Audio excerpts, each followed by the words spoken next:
안녕하십니까? 오늘은 섬유샘종 치료 방법을 말씀드리겠습니다. 이 또한 간이 건강하지 않아서 생길 수 있는 수천 가지 질환들 중에 하나일 뿐입니다. 따라서 섬유샘종은 환자의 주증상일 수도 있고 부증상일 수도 있습니다. 어쨌든 환자의 간을 건강하게 치료하면 환자의 다른 증상들도 간이 한꺼번에 치료할 수 있도록 되어 있습니다. 따라서 섬유샘종 하나만을 치료한다고 의사가 말하는 것은 자신이 무능하다고 사람들에게 말하는 것과 같습니다.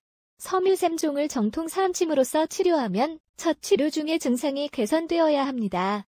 한 의사라면 난생 처음 보는 질병도, 들어봤지만 처음 치료해보는 질병도 다 치료할 수 있어야 합니다. 또한 환자의 증상이 수십 가지라고 할지라도 모두 다 한꺼번에 치료할 수 있어야 합니다. 명의가 되기 위해서는 훌륭한 스승을 만나야 합니다. 본거는 비과학적 양의학 제241호이자 정통사암오행 친구학회의 질병치료 백과사전 제262호입니다. 순서는 참고자료, 원인 및 피해야 할 것들, 그리고 치료 방법입니다. 우선 양의학과 정통사암침의 차이를 말씀드리겠습니다. 양의학은 음양오행과 오장육부와 경맥의 기능에 대한 지식이 전혀 없기 때문에 증상관리에 급급한 대증요법에서 벗어날 수 없으며 대증요법은 파괴적이며 부작용을 수반할 수밖에 없습니다. 따라서 어떤 질환도 치료할 수 있는 능력이 없습니다. 상알론, 체질론, 오운육기의 이론과 화타와 편작, 그리고 동의보감은 전통적인 질환을 포함한 섬유샘종 같은 현대화된 질환들에는 속수무책임을 이미 잘 아실 것입니다. 어떤 질환이든지 치료 성공률이 100%에 가까워야 진정한 의술입니다. 이 100%에 가까운 성공률을 보여온 정통사암침만이 세계 최고의 의술입니다. 병명이 있다고 해서 양의학에게 치료 방법이 있는 것이 아니며 병명은 관리하기 위해 편의상 분류했을 따름이며 양의학에게는 부작용이 필수 불가결한 증상관리 방법밖에는 없습니다. 정통사암침은 병명의 유무, 치료 경험의 유무와 관계없이 환자의 모든 질환과 통증을 치료할 수 있는 유일한 의술입니다. 유식하면 유식할수록 오히려 명의가 되기가 힘듭니다. 무엇이 잘못된 지식인지를 알아낼 수도 없을 뿐더러 설령 알아냈다고 하더라도 아까워서 잊을 수도 버릴 수도 없기 때문입니다. 다음 질병백과의 섬유샘종 설명 중에서 중요한 부분만 설명드리겠습니다. 정확한 원인은 모릅니다. 라고 했는데 다른 질병들의 원인은 아는 것처럼 생각하도록 합니다.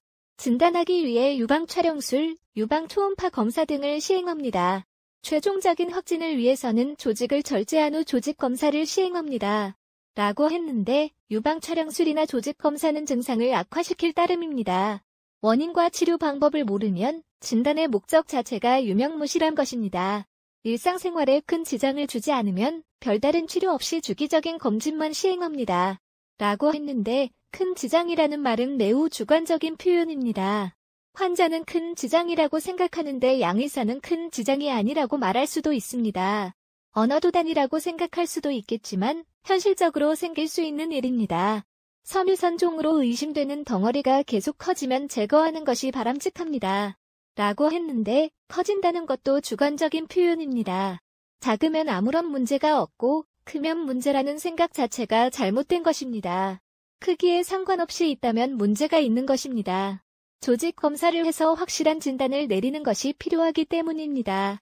라고 했는데 조직 검사를 하면 문제를 더 크게 만들 위험성이 있습니다. 결론적으로 양의학에게는 혹 제거 수술만이 가능한 대증요법이며 원인이 제거되지 않았고 혹 수술에 따른 오장육부의 손상으로 인해 암으로 발전될 가능성이 더 커지게 될 뿐입니다. 한의사들이 섬유샘종을 치료함에 있어서 착각하기 쉬운 이유를 설명드리겠습니다. 현대화된 질환이 생기기 시작하기 전에는 영양 부족과 냉난방 시설 미비로 인해 위에 허와 한이 주요 문제점이었기에 기와 열을 보호하는 방법들이 좋은 치료 방법들이었습니다. 즉, 상알론, 체질론 등의 죽은 학문들이 판을 칠 수 있었으나 거의 모든 현대화된 질환들은 간이 건강하지 않은 것이 주요 문제점입니다. 이것을 모르는 한의사들이 치료하겠다고 달려들지만 성공률이 낮을 수밖에 없는 것은 물론 오히려 환자의 건강을 상하게 할 수도 있습니다.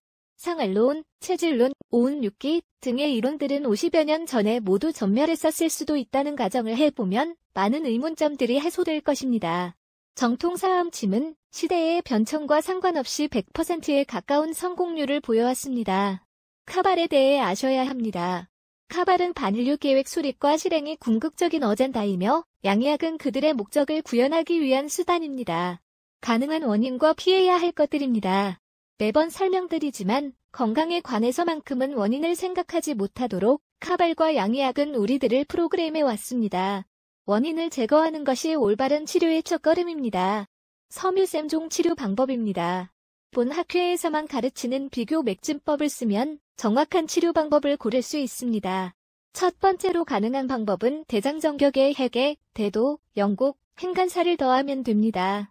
두 번째로 가능한 방법은 한열포사법 중에서 간에 열을 내리는 방법에 해계, 대도, 영곡사를 더하면 됩니다. 환자의 다른 증상을 함께 동시에 치료하기 위해선 치료 방법을 바꿔야 합니다. 본 학회 회원들은 치료 방법을 1분 안에 만듭니다. 또한 김형관 보사법을 모르면 원하는 치료 효과를 얻을 가능성이 매우 낮은 것은 물론 오히려 역효과를 낼 수도 있습니다. 당신의 건강과 행복이 카발이 무서워하는 가장 큰 무기입니다. 끝까지 시청해주셔서 고맙습니다. 건강과 행복을 바랍니다.